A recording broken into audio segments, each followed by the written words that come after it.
Great. So, whilst my panellists get their microphones set up so you can hear them, we can record them for posterity.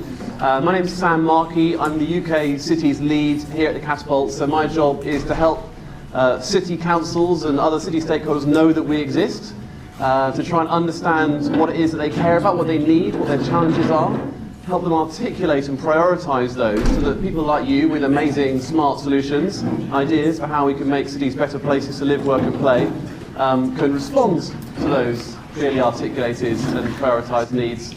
And as a Catapult where solutions don't exist or perhaps untested, we can try and develop things and demonstrate that there's a potential for that solution again, so that you guys can take up that opportunity and create a global business out of it. So we've got 3 city council or councils represented today. I think all council cities. This is large borough. I'm not sure quite what it's finished. And Raluca from Ferrovial as well to talk about as being as a prime working with cities and how opportunities for working with SMEs with you guys through them. So these guys will be most of the talking. I'm going to ask some questions to start with, just to get a bit of information out, and then we'll have quite a lot of Q&A opportunity. I'm sure that you guys will want to understand more about how you get your brilliant ideas up and running in cities here in the UK and thence around the world. So I'm going to start by just inviting the panellists to say a couple of words about who they are, where they're from, and perhaps to give just a brief flavour of the place or the business that you represent, so that we sort of roughly know who's in the room. Tom. Thank you. Afternoon, everyone. I'm Tom Pike. I'm from Stevenage Borough. I'm one of the council's strategic directors, and I lead on regeneration of the town, amongst other things. Just to give a little bit of a flavour about Stevenage, it's a town of 85,000 people, 20 minutes north of London, and is the first new town in England, so 70 years old this month. 2 or 3 things about Stevenage. We've got a major employment and economy base in the town. We've got GSK, including a spin-off Catapult there. We've got Airbus UK, MDBA, and a whole range of kind of high-tech pharma and defence industry based in the town. Equally, probably a lower skills base than many other cities, and some challenges about ageing infrastructure. Hello everyone, my name is Raluca Ciungu. I work for Ferrovial Services in coordination and management of urban innovation programs. Ferrovial Services is an urban service provider. Our main markets are based here in UK through AMI.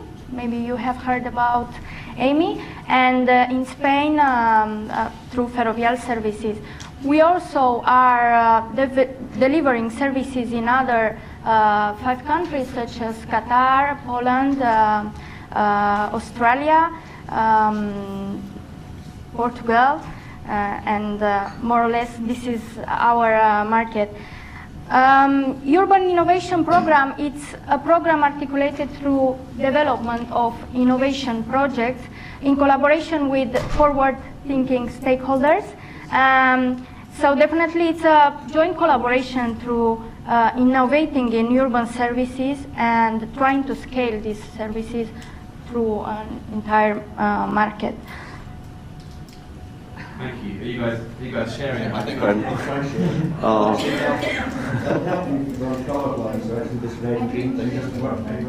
was hoping I was going off the record, actually.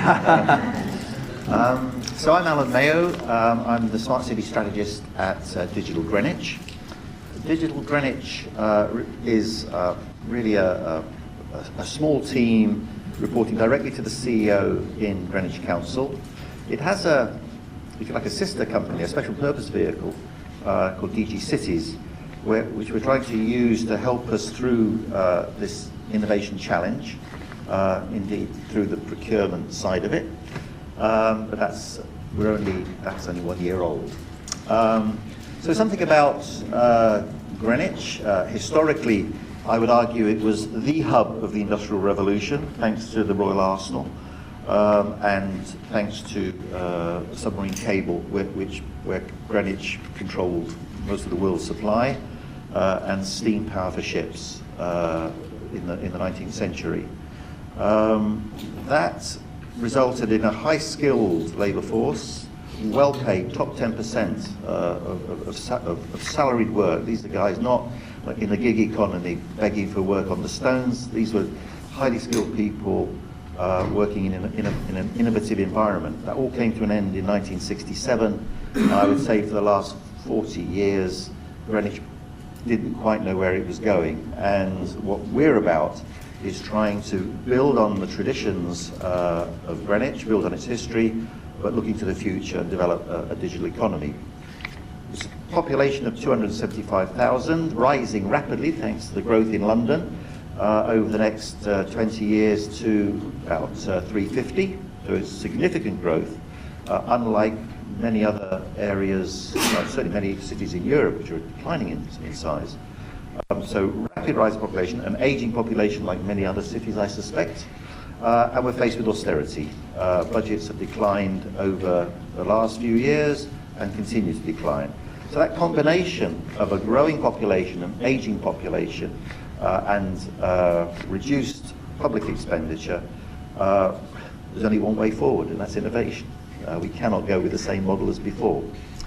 So that's the challenge for us, and we're looking to work with partners to take us through that challenge. Fantastic. Gordon Wright, Digital Economy Manager for Aberdeen City Council. I'll give you a quick run through the situation in Aberdeen. We're at the point of perfect storm, if you like, within Aberdeen. Many of you will obviously be aware of the oil and gas industry and the challenges currently being faced there. Regardless of that, we're still a relatively wealthy city, but facing a number of challenges in terms of how we continue to maintain the prosperity of the city, maintain growth. Round about that, there obviously a secondary challenge being the pressure on the public purse, and the third part of that perfect storm being the fact, very similar to Stevenage, we have significant renewal requirements in terms of our core infrastructures. Currently just building a new bypass around the city, about £150 million worth, but we're also looking at about £2 billion worth of investment in the city centre itself.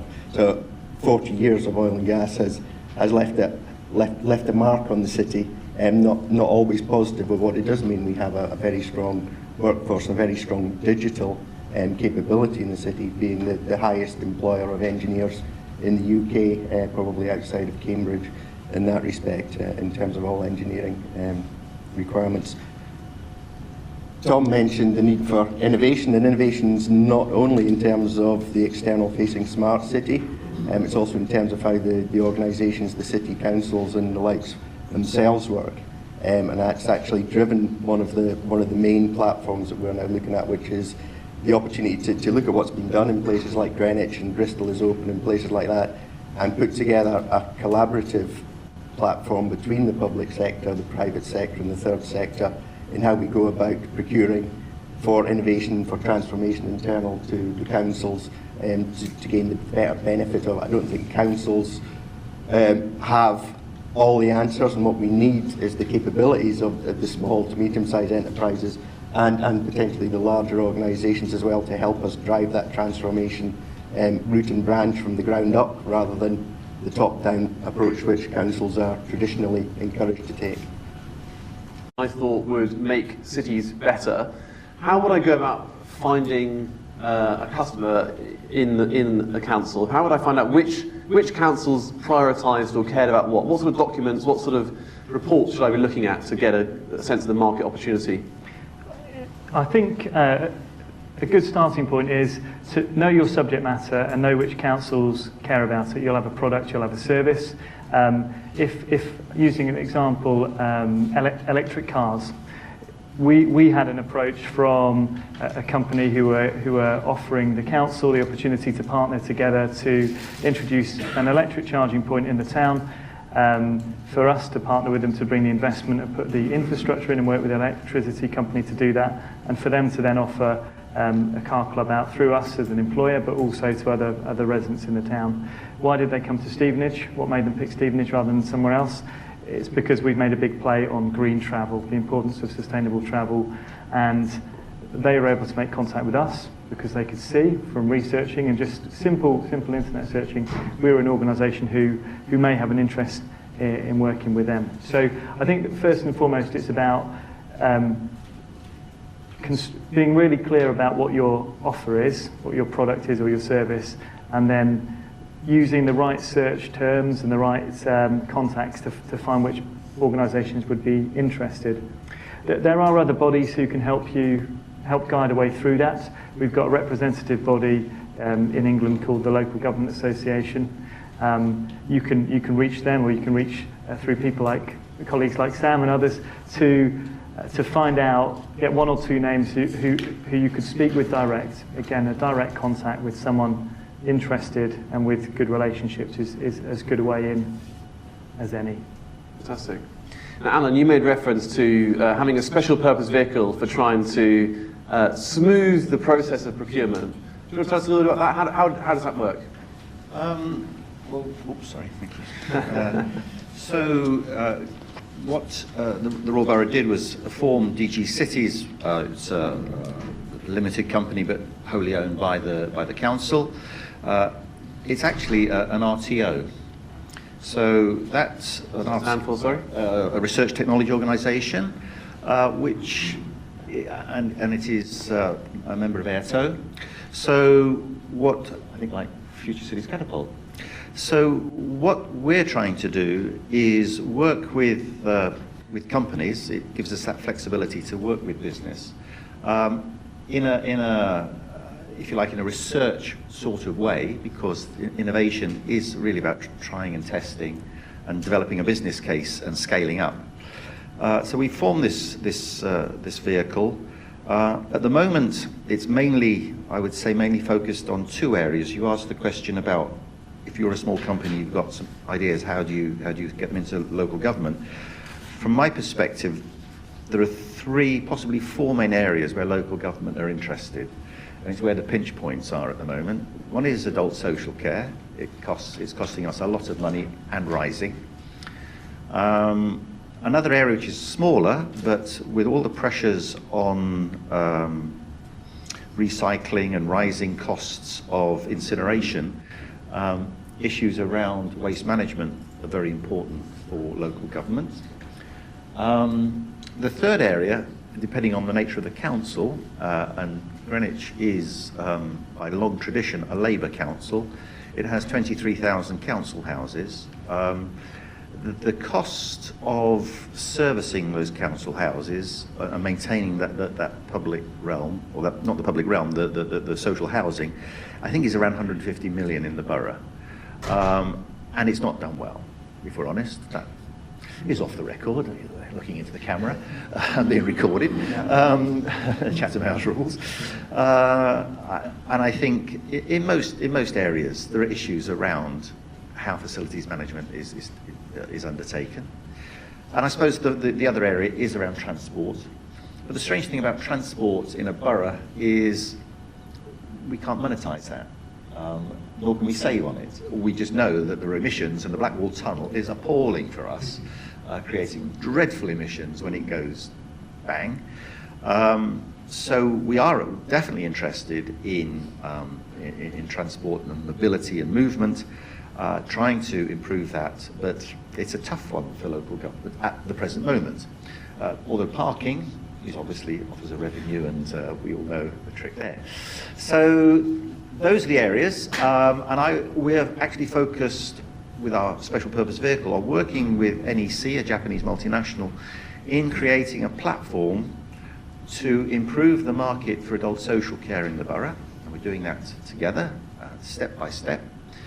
We hope we have a sort of a go, no-go final meeting in January, but it looks to me it's go. It has to be go for various reasons. And so that's one example of how we're working, not with an SME at this stage, but with a large company, what NEC would be looking for, and I suspect Ferrovial is looking for, are innovative SME partners to deliver the sort of performance which we're all looking for in the world of platform service delivery. And similarly, we have worked with an SME in the area of waste management, and to bring sensors into dustbins and the like to improve the cost effectiveness of the movement of bins. And we're looking further in that space as well. I hope that's helpful. Perfect, that's great, thank you. Well, it's a neat segue to come back to you, Raluca. Tell us a bit about how Ferrovial work upwards and across the councils, and how you guys reach out and engage with SMEs as part of your supply chain. How does that work? The model.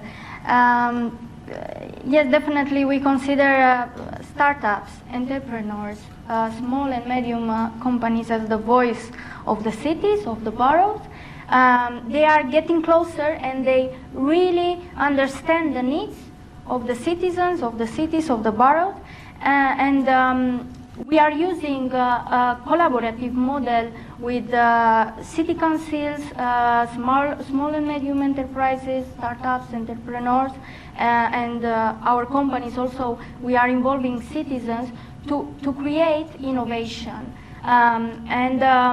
We have in our company an innovation catalog through which we gather all the innovative solutions, and we try to channel these solutions through our services to improve the efficiency of and the operational efficiency and the cost benefits of the services through innovating and through using solutions that are in the market, delivered by the startups. So this is the approach. We definitely consider startups, entrepreneurs, small and medium enterprises as our partners. So we include them in our business model in order to innovate in our services and to create scalable services. And how do you identify those SMEs, those businesses? If I was a business looking to perhaps complement your service, how would I engage Ferrovial? So we have different ways of identifying these partners. Let's call them partners. So one way is through our intelligence market department. So once we want to innovate in a service, we have an intelligence market that they are searching for solutions. In terms of the requirements that we are providing, they are searching for innovative solutions. Another way is through collaborative programs, such as Smart Labs. We are challenging the market, our partners, to innovate. And this is a collaboration with the City Council usually. Later on I can provide 2 examples, or I can present them right now, but usually it's a collaboration with the City Council to tackle cities issues such as mobility, waste management, energize the city center. So we create these challenges and these contests to attract the market and innovative solutions, and to try to roll out. Do you want to give one of those examples? We could pick one of those. Yes, I'll give one from UK. Sheffield Smart Lab was a collaboration with the City Council to tackle 2 issues that they had in the city. One related with they wanted to energize the city center, and the other one was to help elder people to be more independent in their daily life. So in this way we challenged, we gathered around 50 solutions, from which we had 10 winners. They were introduced in a acceleration program and incubation, and then they scale their solution in the city. So they had this opportunity to create the business in the city and to place their solution and to deploy their solution in the city. Fantastic. And I think there's quite a few cities around the country which are doing similar things now, where you say the council is partnering with an incubation or an accelerator of some sort, and perhaps with a corporate or prime, to describe a need to do a kind of an extended hack innovation process, but at the end of it, rather than sort of falling off a cliff, actually there's that contract, there's part of that project to deliver, which I think is a really interesting model. And I think we're seeing that in places like Exeter, places like Glasgow and elsewhere, and I'm sure more cities will be doing more of that. So we've had examples of a kind of a special purpose vehicle of moving towards a slightly more agile way of procuring. We had an example of working through a prime who handles some of the heavy lifting around the procurement process. And Gordon, you referred to a new collaborative model, new collaborative platform. Tell us a bit about what that means, how that works. Okay, so we looked at some of the challenges we were having within Aberdeen and across Scotland in general, and then we're looking at the Scottish Cities Alliance attempts to broker some of that scalability issues around. Obviously, a lot of the Scottish cities are smaller in scale compared to the Glasgows, so there's that imbalance within the region. So we looked locally, internally, at what our procedures were and what some of the challenges we were facing in procuring effectively for smart city solutions, for providing that city as a platform opportunity for SMEs to participate. And they came down to some of the things that have actually already been discussed in the first panel session, which is about complexity, numbers of strategies which are there, the use of language.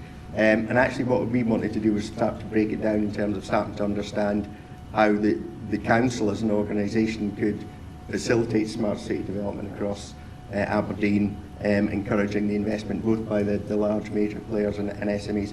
And what we looked at and what we're starting to define with our lawyers and with the European Commission and others is actually procuring for values.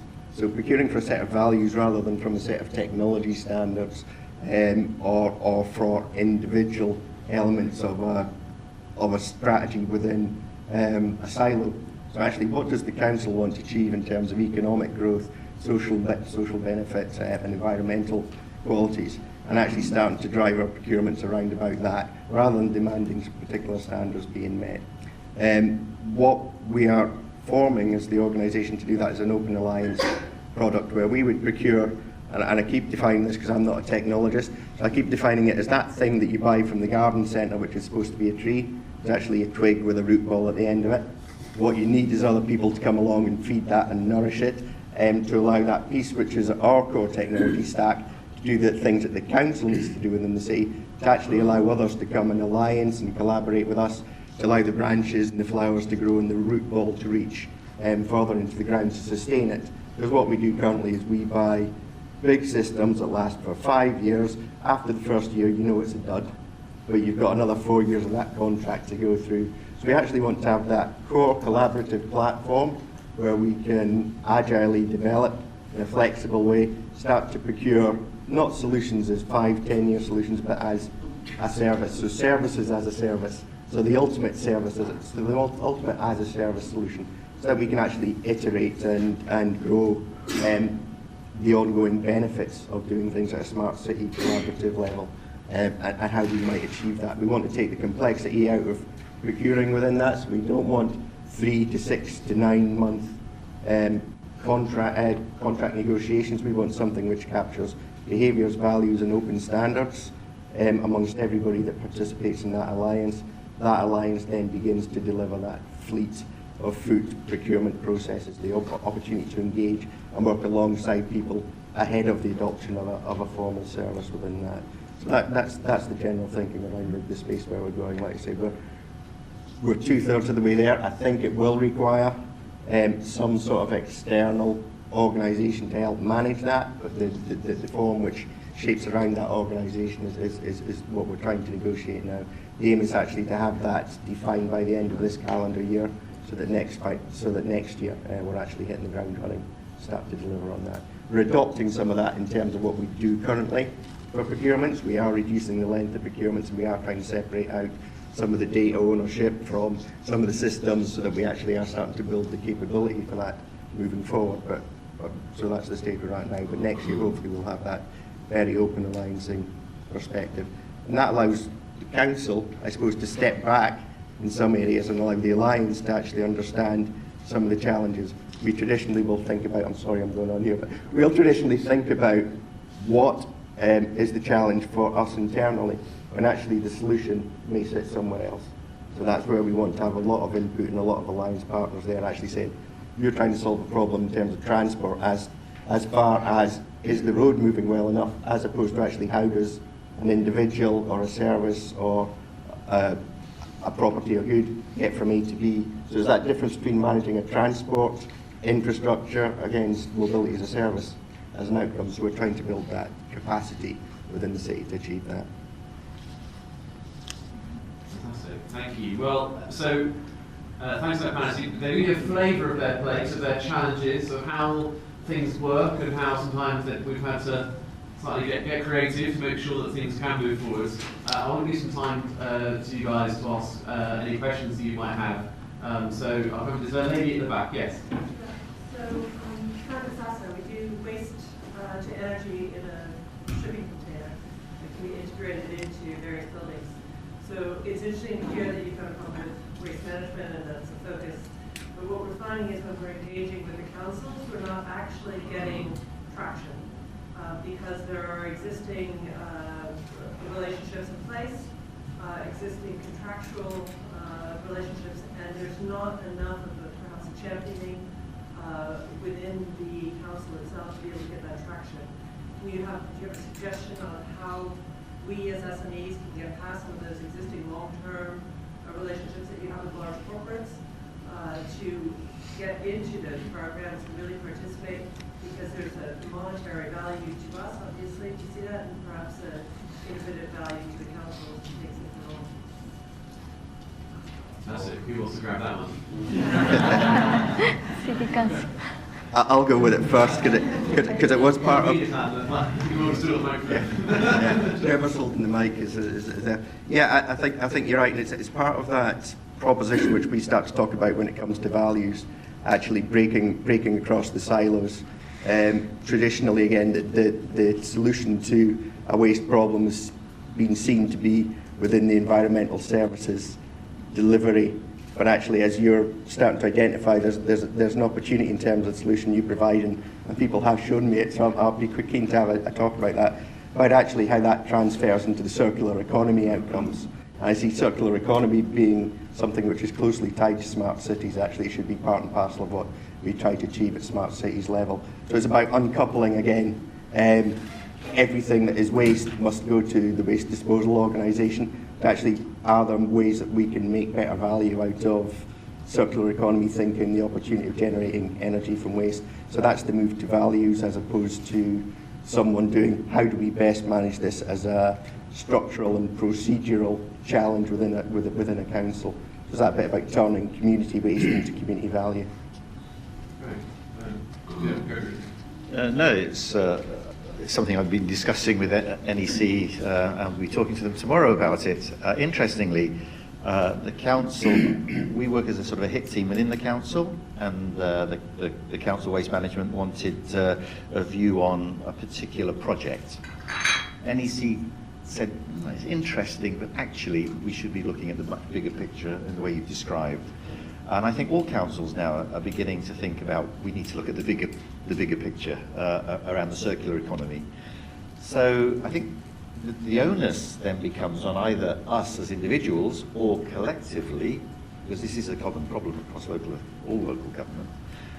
How do we begin to define the problem, begin to define the needs or the values,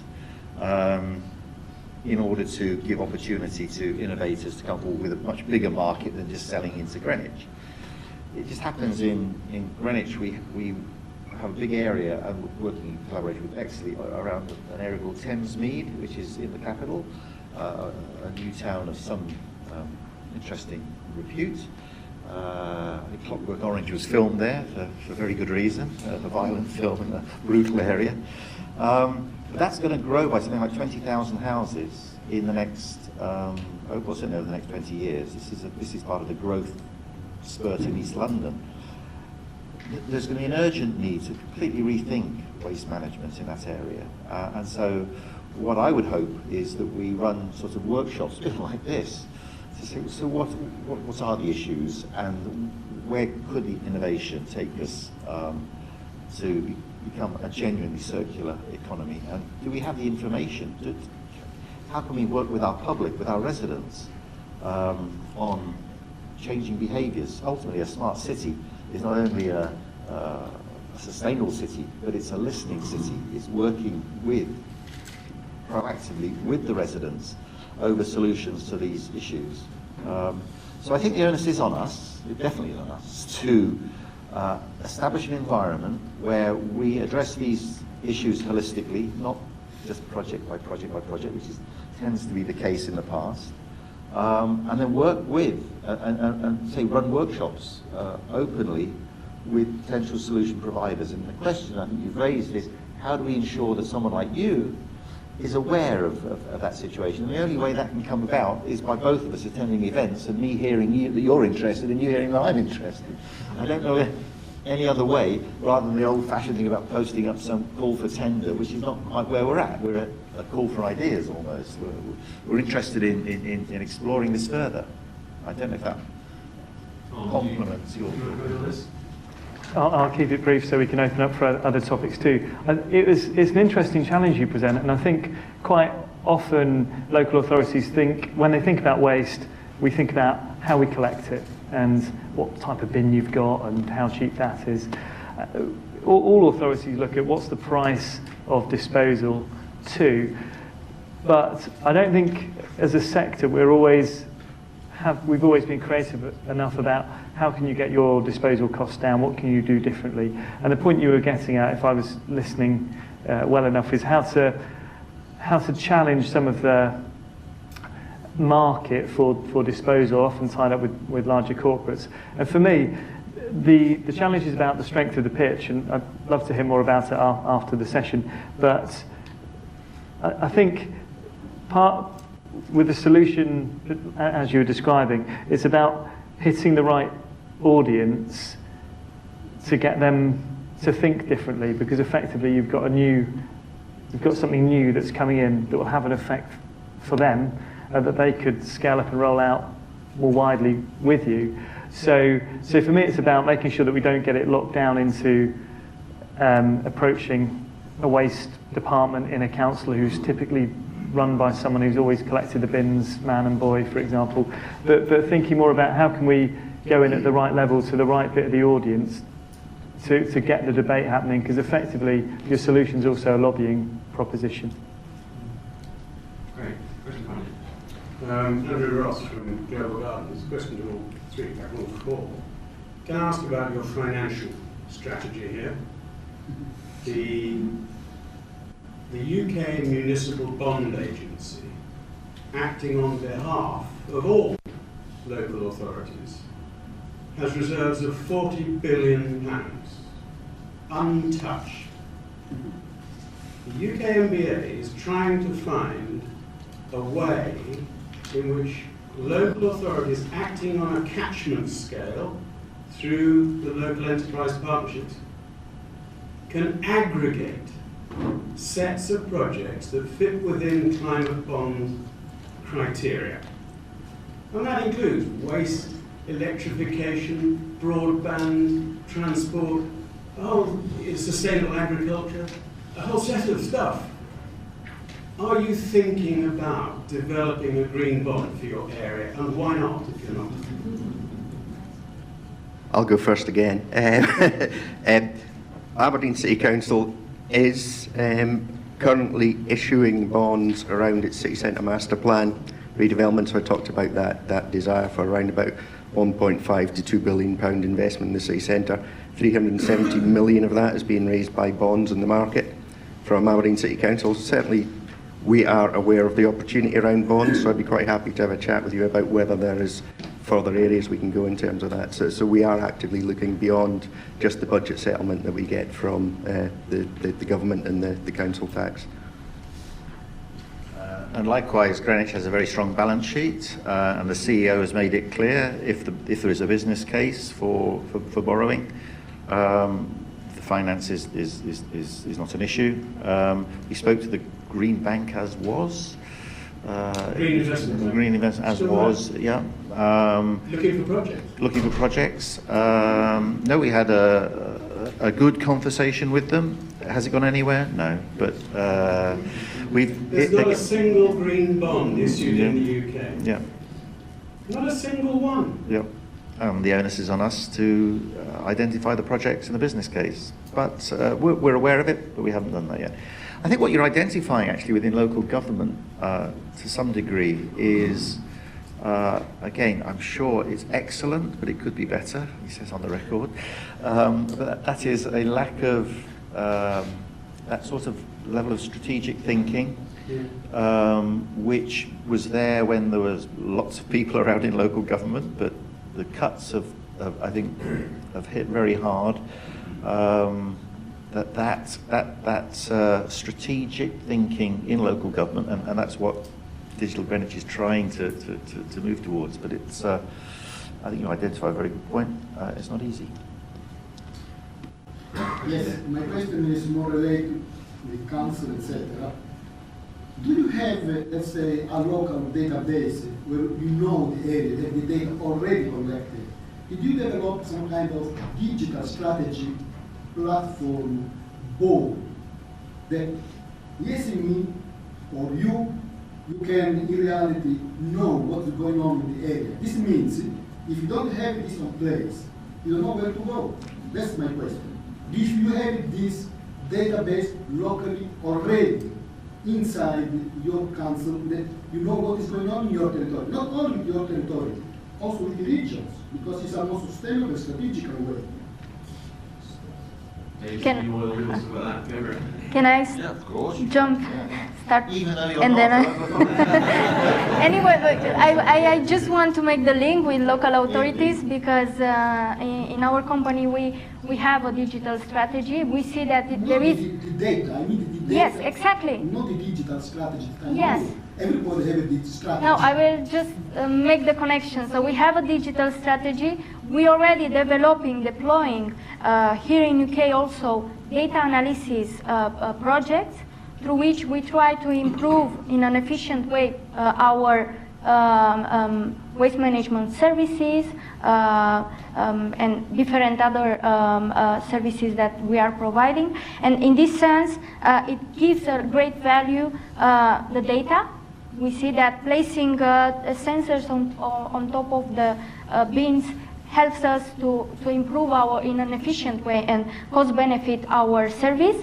And also we see from the city councils that the way we are trying to manage these services through using data, visualizing through different dashboards, it gives an interest from the city council perspective. No, they are very glad somehow that we are using data to improve the service and also to cut down costs, which is both benefit. And now I will give the floor to my colleagues, because definitely inside the city council there is also a defined platform on how we can use data to improve services and in a citizen-centric approach. I've dealt with the reach. So how the data can help me in identifying, monitoring, evaluating in real time, because the technology is there today. We have a big data, we have machine learning that are suitable for such type of problem you try to solve. That's what I needed. And even the climatological aspect, because it's there, and also the risk. There's a definitely interesting question here. I was in Manchester a couple weeks ago with a Chinese delegation trying to explain to them the value of open data and how actually giving something away for free, if you're a city or a service or a business, actually can generate a whole array of new opportunities and grow markets. Do you guys, I'm sure Digital Greenwich does, to what extent do you guys looking at releasing data, making data part of your sort of innovation, incubation process, and trying to encourage others to pick up the challenges in your... The fact of the matter is that's just what we're developing at the moment. We're not, if the gentleman was to say, well, show me it, the answer is we haven't. But the fact that we're working with NEC on developing this platform, starting with, say, 3,500 people in adult social care. We're doing some work through the European project around trying to integrate energy and transport data. These are very early days yet, and the only data that small companies have really got when they look at local authorities and when they look at London comes from the historic data, is the GLA data store. That's certainly the case in London. There is very little real time, and if you're looking at transport, that's TfL. But otherwise, do we know in real time how our boroughs are operating? Answer, no. Do we want to? Yes. That's why we're working with NEC on that. I want a quick response, Sam, to the Chinese one. So I've recently been sitting on a work group with the UK Chinese indicators for smart cities, and actually it's surprising how capable the Chinese are at accessing and publishing data. Well, we're talking about 6-month programs, they're talking about 2-week programs. They have the data, it's how they make it available, I think is the challenge. Like you say, do they make it available as open data? Just to reiterate what Allan was saying, we are looking at the platforms that will make data available to a set of standards which are agreed across the whole of the interested parties in the city. Those people that want to participate in an alliance will define the standards rather than the council defining the standards, if you like, other than those which are legally binding on us in terms of making sure that open data is available. But we want to go beyond that as well, so we're actually talking to the key players in terms of the data collection and dissemination in industry across maintaining some of the public realm assets, so those ones that sit in the private sector as well. So we're looking at a data exchange, and I think similarly, I think the NEC one talks about the opportunity to do that as well, create a marketplace for data. But there is that really important thing, and I mentioned Aberdeen and the challenge around the oil and gas industry. That's a data-driven challenge. That's how do you reduce the cost of extraction and transportation and logistics within the oil and gas industry. So historically it's really interesting for us in that previously the oil and gas industry would probably want nothing to do with the council when it came to data and sharing data, but they now realise that piece between, even if your platforms are 100, 150 miles offshore, actually your logistics problem comes onshore with you. So there's that interface between the council and industry, and actually how do you make your city work better for industry as well. So we're driving through it in that, not just public sector data, but actually that platform which will allow the private sector as well to come in, so that we can start to compare data sets and align data sets to do some of the more clever stuff as well. And like I say, hopefully by the end of December we have that designed and ready to go for rollout in the next year. Fantastic, great. Question there.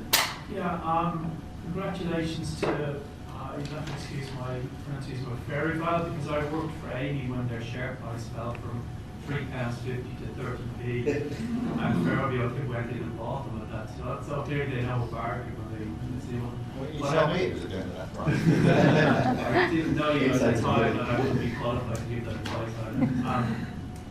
But this morning I spent an event about older people, and I'm just looking at some of the titles of digital and strategy and all that sort of stuff. But what sort of challenges, I heard somebody mention older communities. A lot of them aren't digital, don't want to be digital, etc. What are the sort of future challenges you have? Could you elaborate a bit more about specifics about the older community? Anyone else comments on that? I'm not a great believer in the older community are disinterested in digital engagement. I think we just sell it in the wrong way to them. My father's 76, lives at home but with the threat of having to go into care home because of various vulnerabilities. If someone could provide him with a set of digital solutions that allowed him to retain independence, he would take your arm off. I think we just have a difficulty in considering actually how the engagement at the front end, the user experience of using digital becomes a challenge. I think digital has huge benefits in terms of keeping the elderly informed, mobile, capable of looking after their own needs.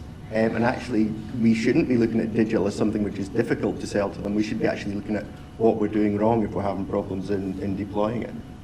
I think that's right. There's a great Douglas Adams quote that's technology is just a word that doesn't work yet.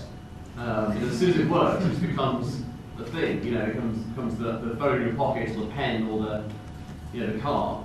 And I think we're at risk of thinking a lot about digital and other technologies as being sort of a MacGuffin, a magical thing, whereas actually, as soon as it basically works, it becomes ubiquitous. And so, maybe the vulnerable person at home may not be able to, use an iPad and do all the things they do, but they might have a smart AI which prompts them periodically if they haven't, had a meal in several hours, or these sorts of creative deployments, creative versions of products.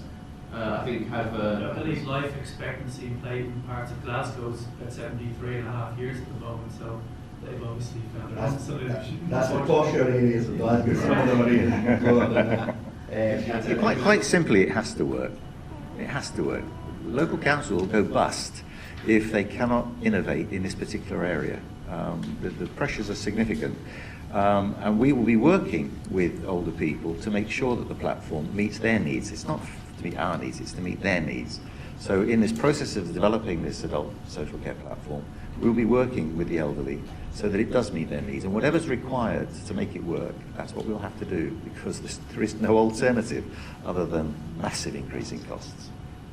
I think on this topic we'll all speak with one voice in that, and as local government as a whole, I think we'd give a very strong message that the world's already moved on, and for many old people, the technologies that are available in people's homes are ones that are used quite extensively. So telecare systems with the alarm buttons, cameras in homes, movement and motion sensors for when people are going to and from the toilet in the night, returning to bed, through to food sharing clubs via apps. I think already the world has moved on, and that competence is there, not for all older people, but for a good chunk. And technology that was difficult even for young people to use 10 years ago now, it's so, ordering food online is ridiculously easy. For example, buying something online is so much easier, online banking. But as one, I think from local government, we would say that the market has already moved on. There's a massive demand amongst older people for technologies that will work with them, and many of them are already in place. I did just want to come back just slightly on that as well, because it might seem a bit of a direct response, but there is obviously a difference between Scotland and the rest of the UK in terms of how the joint health and social care agenda is being played out. So in Scotland, it's a legislative requirement now that primary health care and social care is managed under one structure and pulling budgets together. No, but I also hear from colleagues like Allan and Tom, the progress being made in a more voluntary way, a more encouraged way. And it'll actually be interesting to see which of those structures bears best fruit, because obviously a requirement to pull your budget creates a bit of focus. But the worry, again, like I said at the start, and part of the reason we're trying to move towards values-based stuff is actually creating a focus and pressure in one point, something that actually gets you to that more dispersed solution, or does it create something which is very silo mentality? So I think it's something to keep an eye on. Certainly if you're interested in the health and social care space, you're probably going to find someone to speak to quicker who has overall authority in Scotland, but whether they can actually get something done, I think watch this space, time will tell. Brilliant. So I think we're approaching a tea and coffee break. I am on. But I just wanted to ask sort of quick fire on my panel. One final thought. If there was one thing that these guys took away today in terms of working with councils, with engaging, making a pitch, trying to support you in delivering services and making your places even better places to live, work, play, learn, visit, study. What would you want these guys to take away as a single most important kind of take-home? Tom, you want to go first? I think the what I would say is give us the challenge. We want to hear great ideas. We want to hear strong pitches. Local government might not always have the most dynamic reputation, but again, the world's changing. We need to invest, we need to borrow, we need to generate returns, we need to innovate, we need to meet needs differently. We need to hear different ideas, from methods of construction to energy efficiency to customer accounts to big data. We do have boards. Every local authority's got a board and decision making. We're used to receiving propositions and ideas. Does it work? Is there a benefit? Will it get a payback? How can we implement? So for those of you who have got a strong idea, strong pitch, strong product, local government is crying out to hear what you've got to offer. Thanks. Raluca? Okay, it's my turn. My message is just follow us on our website, social media, and we are very keen to learn about innovation solutions that are provided from your startups, and get involved in urban programs developed with different local and national governments, because it's an opportunity to pitch your idea and to scale through development, through involvement or development of the solution, also supported by our company. So follow us, and if you have a solution that fits with our business, you are more than welcome to contact us and to hands-on. Very good. I think I'd throw the challenge at FCC, actually. Questioning the rubric. And that is, there are these issues which all local authorities are facing. And I think potentially you have a role to play in, say, running those workshops around the circular economy and ideas of waste management, where you bring more members from local authorities together with potential service, innovative solutions providers, and really creating that dynamic. Because I think to me, that's the missing element, that we're beginning to think in these terms. We only have a limited perspective. I don't know about that lady who's got this wonderful solution that she's just told us about. And it's creating an environment where we can share our issues with you and look for more innovative solutions from in particular areas. So go, get focused: adult social care, waste management, transport, whatever. So I think you've got a role to play. Step up to the plate, Mark. Thank you. I just come back to where I started. I think you need to get your kicking boots on, and you need to kick us in the values, because at the end of the day, that's what drives the local councils. Politicians are voted on the values they espouse, and they're also then deliver those. Depending if they've been on Twitter or not late at night. So the values they espouse, but also then, I suppose, as officers, we are in part required to deliver to those values. And I think actually it's the value statements that you give forward. So like you were saying, actually show us how we solve these problems at a city level. It's not always down to us to get the right answer. Sometimes you guys can come up with it. So actually use the value statements that the councils come out with to actually drive that point home. How you're going to achieve what you set out as a council to achieve if you don't listen to what we've got to say. So that's where I come from. Fantastic. Well, I'm sure some of you will want to follow up over tea and coffee, and some of you will be staying around for the networking drinks later as well. But if you could just join me in thanking our panel, that'd be great.